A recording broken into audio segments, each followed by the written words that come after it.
प्रेम से बोलिए मानव भगवान की जय। सठ विकार की हर घड़ी, उठत होत न अंत। इन लहरों की असरते गई सुबुद्धि खोई। प्रेम दीनता भजन संग तीनों बने न कोई। दर्शन का महत्व क्या होता है? शुभ दर्शन किसे कहते हैं, आज का विषय है।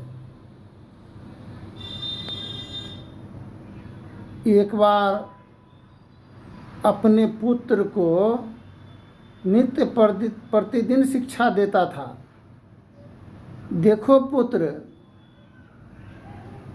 नीलकंठ अगर मिल जाए, नीलकंठ, उसका दर्शन तो शुभ होता है, किंतु कहीं भी अगर दिखाई पड़े तो उसके दायां पाख से होना, दायां ओर से निकलना। दिमाग में बैठ गया बात पुत्र को। समय बीतता चला गया, माता पिता का निधन हुआ। वह पुत्र था थोड़ा काना, एक आंख का, माल जाल का चरवाही करता था, चराता था, अपना जीवन यापन भरण पोषण उसी के द्वारा होता था।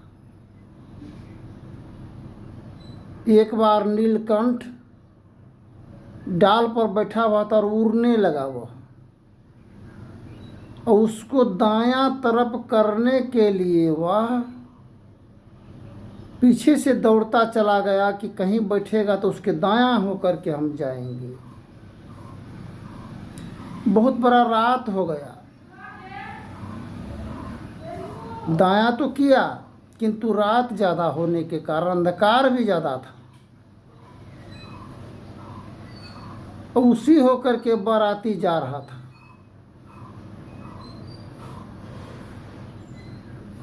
चरवाहा पुत्र था तो अति सुंदर,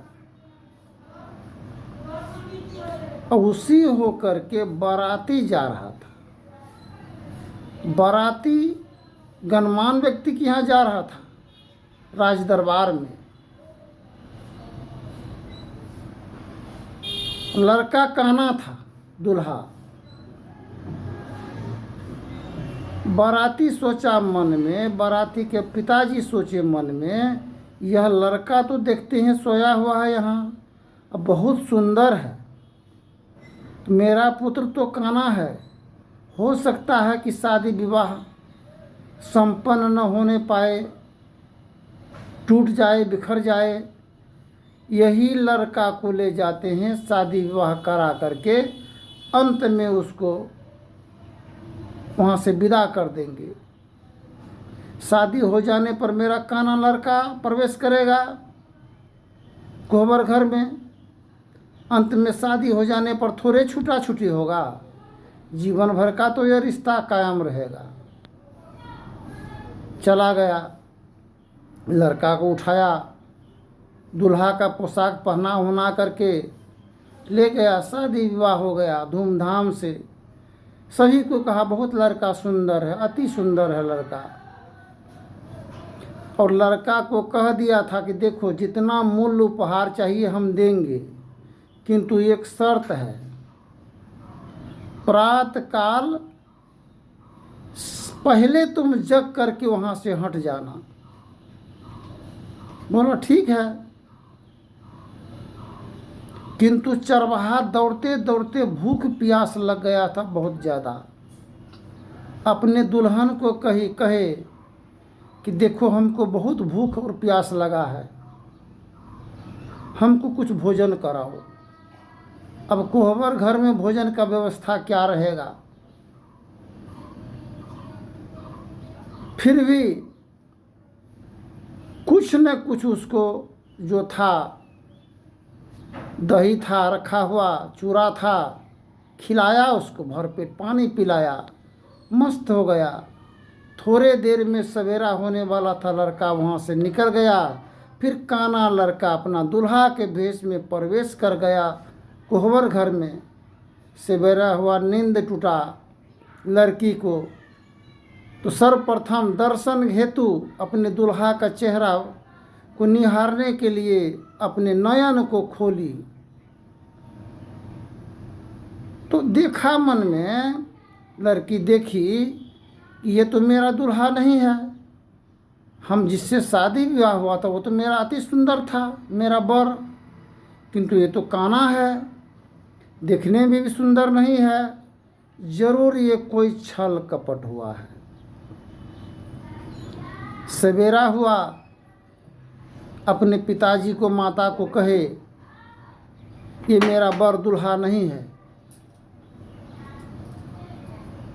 इसलिए एक सभा का आयोजन किया जाए, जो मेरे कोहबर घर की वृत्तांत वार्तालाप को जो बता देगा, हम उसी के का धर्म पत्नी हम स्वीकार करेंगे, किंतु ये दूल्हा हमको मेरा नहीं है। यह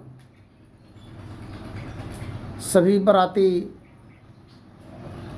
चले गए दुल्हन को छोड़ करके, और सभा का आयोजन किया। सभी जगह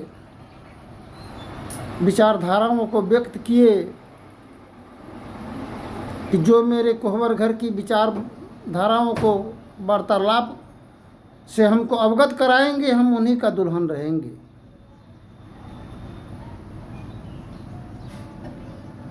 सब जगह प्रचार प्रसार हो रहा था, तो वही चरवाहा बोला, क्या चीज़ का ये ढोल है दे रहे हैं? बोला, एक राजकुमारी है राज भवन में, वह यह विचार को व्यक्त किया है कि जो मेरे कोहबर घर की बात विचार को बता देंगे, हम उसी का दुल्हन, अब उसी के साथ अपने जीवन को समर्पण करेंगे। चरवाहा सोचा मन में, ये तो हम बता देंगे, क्योंकि मेरे साथ में जो विचार हुआ है तो हम और दो पक्षों के बीच में हम लोग दो ही जानते हैं। यही शुभ अवसर है, हमको दुल्हन भी मिल जाएगा, हम तो गरीब हैं ही, राज दरबार का राजकुमार बनेंगे, दुल्हा बनेंगे। शुभ अवसर और दर्शन का महत्व, शुभ दर्शन का महत्व कैसा होता है।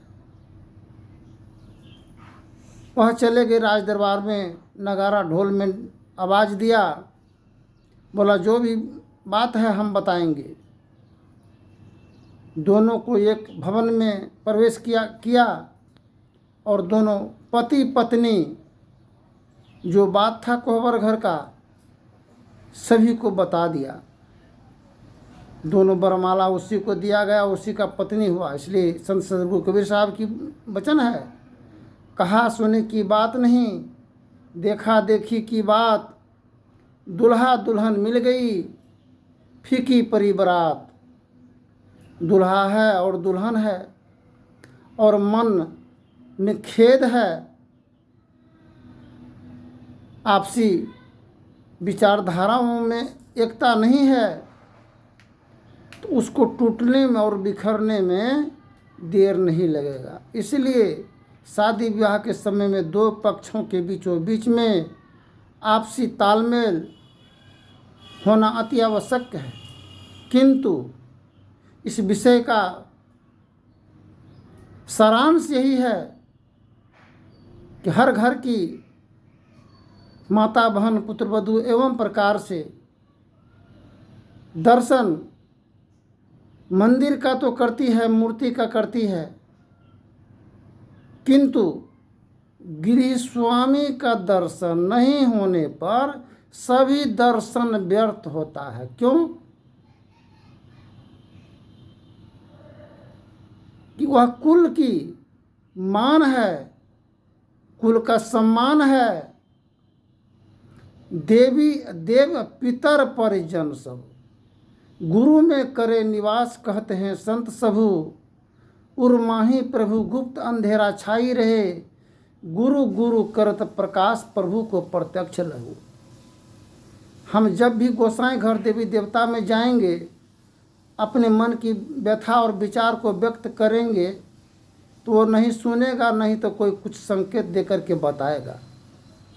किंतु घर का जो गार्जियन होता है, मालिक होता है, हर विचारधाराओं से अवगत होता है, पूर्ण रूपेण जानकारी होता है, वो गलत दिशा मार्ग जाने से रोकता है और सत्य पथ पर चलाने के लिए, दाम्पत्य जीवन खुशमय के लिए गार्जियन तत्पर रहते हैं।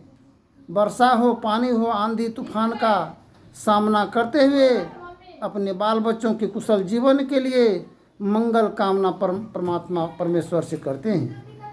जिस प्रकार हमको बहस कराने की ज़रूरत अगर पड़ता है कोई मामला मुकदमा का, सर्वप्रथम हम वकील करते हैं और वकील के माध्यम से जज से बहस होता है और समस्या का निवारण समाधान होता है। ठीक इसी प्रकार घर की गार्जियन होता है, वह वकील के समान होता है। परमात्मा ईश्वर जज से वो सभी बहस करते हैं और बाल बच्चों को, परिवार को भवफंद से छुड़ाते हैं और जम ग्रास और हताश परा जीवन बंदी कारागिरी में यह मानव परा सभी को उबारन और समाधान निवारण के लिए परमात्मा से प्रार्थना और विनती अर्ज करते हैं। धन्यवाद। जय हिंद, जय भारत। आगे के प्रसंग में बोलेंगे।